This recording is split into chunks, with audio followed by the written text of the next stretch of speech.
Oke, di sini saya akan menjelaskan tentang haid, istihadah, dan nifas. Yang pertama adalah haid. Pengertian haid menurut bahasa artinya mengalir. Adapun menurut istilah, yang dinamakan haid adalah darah yang kebiasaan keluar dari farji seorang wanita yang telah berusia 9 tahun, bukan karena melahirkan, dan dalam keadaan sehat dan warnanya merah semu hitam menghanguskan. Tanda-tanda bagi wanita yang sudah balik adalah yang pertama, sudah sampai umur 15 tahun. Yang kedua, keluar air mani dari kemaluan setelah umur 9 tahun. Yang ketiga, keluar darah haid setelah umur 9 tahun, yaitu kira-kira kurang sedikit dari 15 hari, walaupun hanya sebentar. Yang keempat, keluar bulu kemaluan setelah umur 9 tahun. Yang terakhir yaitu kedua buah dadanya sudah menonjol ke depan secara jelas. Permulaan haid bagi wanita, usia paling muda waktu keluar darah haid adalah setelah umur 9 tahun atau umur 9 tahun. Adapun pengertian takriban atau kira-kira ialah apabila seorang anak wanita yang cukup umur 9 tahun kurang lebih 16 hari dan malam 16 hari malamnya ke atas mengeluarkan darah, maka tidak dihukumi haid tetapi dihukumi dengan istihadah atau darah rusak. Adapun waktu mengeluarkan darah seorang wanita setelah usia 9 tahun kurang di bawahnya, sedikit haid, maka dihukumi darah haid meskipun sedikit keluarnya. Apabila seorang wanita mengeluarkan darah beberapa hari, yang sebagian sebelum waktunya bisa haid dan yang sebagian lagi setelah waktunya bisa haid, maka darah yang pertama dihukumi darah istihadah dan yang kedua dihukumi haid. Lamanya waktu haid dan sucinya. Seorang wanita mengeluarkan darah yang dihukumi haid adalah sekurang-kurangnya masanya tuh sehari semalam atau 24 jam. Baik selama 24 jam itu darah keluar terus menerus atau terputus-putus selama 15 hari dan malam. Yakni satu hari tempo keluar darah dan tempo lainnya putus. Yang seandainya mengeluarkan darah jumlahnya 24 jam, itu dihukumi darah haid asalkan semuanya masih dalam 15 hari malam.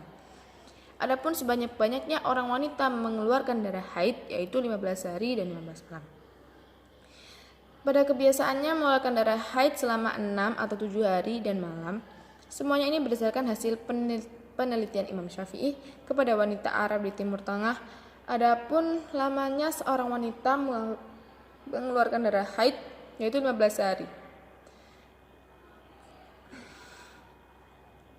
Dan sekurang-kurangnya suci yang memisahkan antara satu haid dengan haid yang lain adalah 15 hari 15 malam.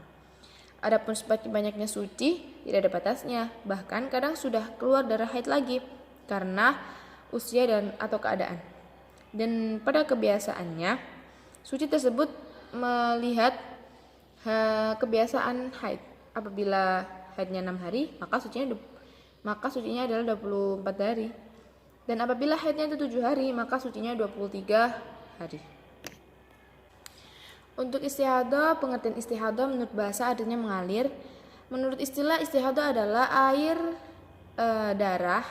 darah yang keluar dari kemaluan seorang wanita pada waktu selain waktunya haid atau nifas. Kafiyah, sholat mustahadah, dan beser.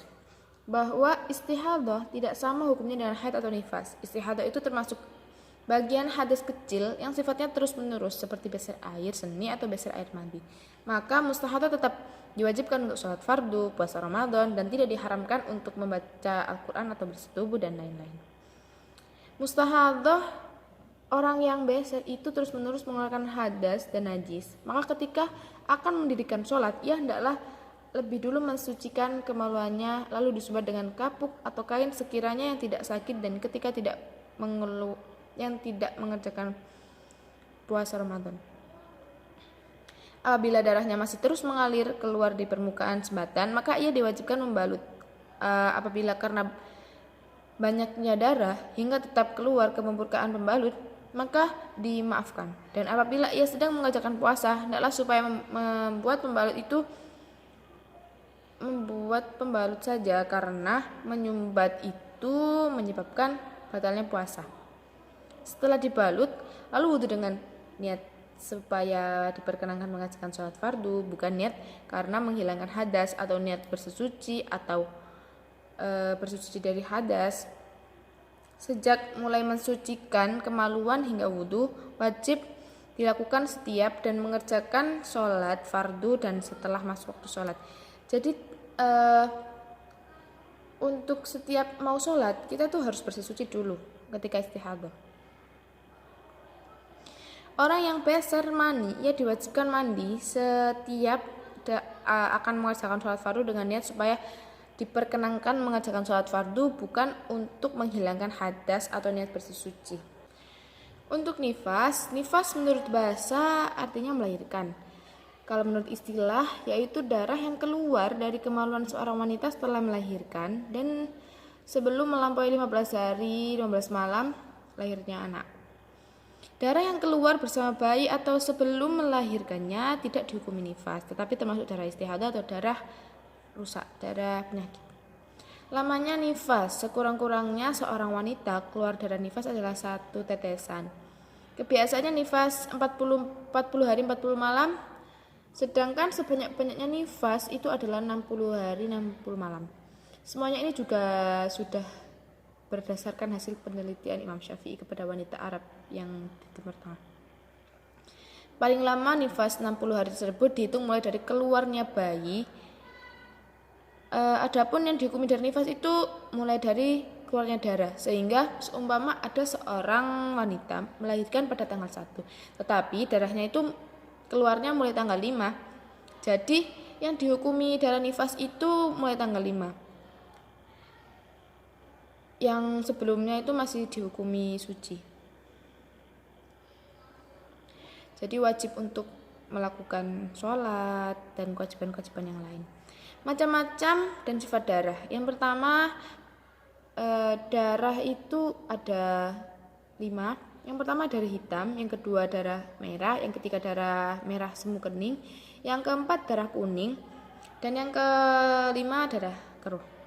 Sifat-sifat darah yang kental dan bau busuk, darah kental belaka, darah bau busuk, atau darah tidak kental dan tidak bau busuk. Darah kental itu lebih kuat daripada darah cair. Darah berbau busuk itu lebih kuat daripada darah yang tidak berbau busuk. Dan darah hitam kental itu lebih kuat daripada darah hitam yang tidak kental. Perkara yang diharamkan bagi orang haid atau nifas. Yang pertama, mengerjakan sholat fardu maupun sholat sunnah. Yang kedua, mengerjakan tawaf di Baitullah Mekah. Yang ketiga, mengerjakan rukun-rukun khutbah Jumat. Dan yang keempat, menyentuh lembaran Al-Quran apalagi di kitab Al-Quran. Dan membawa lembaran Al-Quran atau memegang. Terus membaca ayat Al-Quran juga tidak diperbolehkan. Dan berdiam di dalam masjid tidak boleh. Mondar-mandir dalam masjid juga tidak. Terus meminta cerai kepada suaminya juga tidak boleh. Melakukan istimfa juga tidak boleh. Apabila haid atau nifas sudah berhenti tetapi belum mandi, maka larangan yang di atas tadi itu juga tetap berlaku, kecuali puasa dan tolak.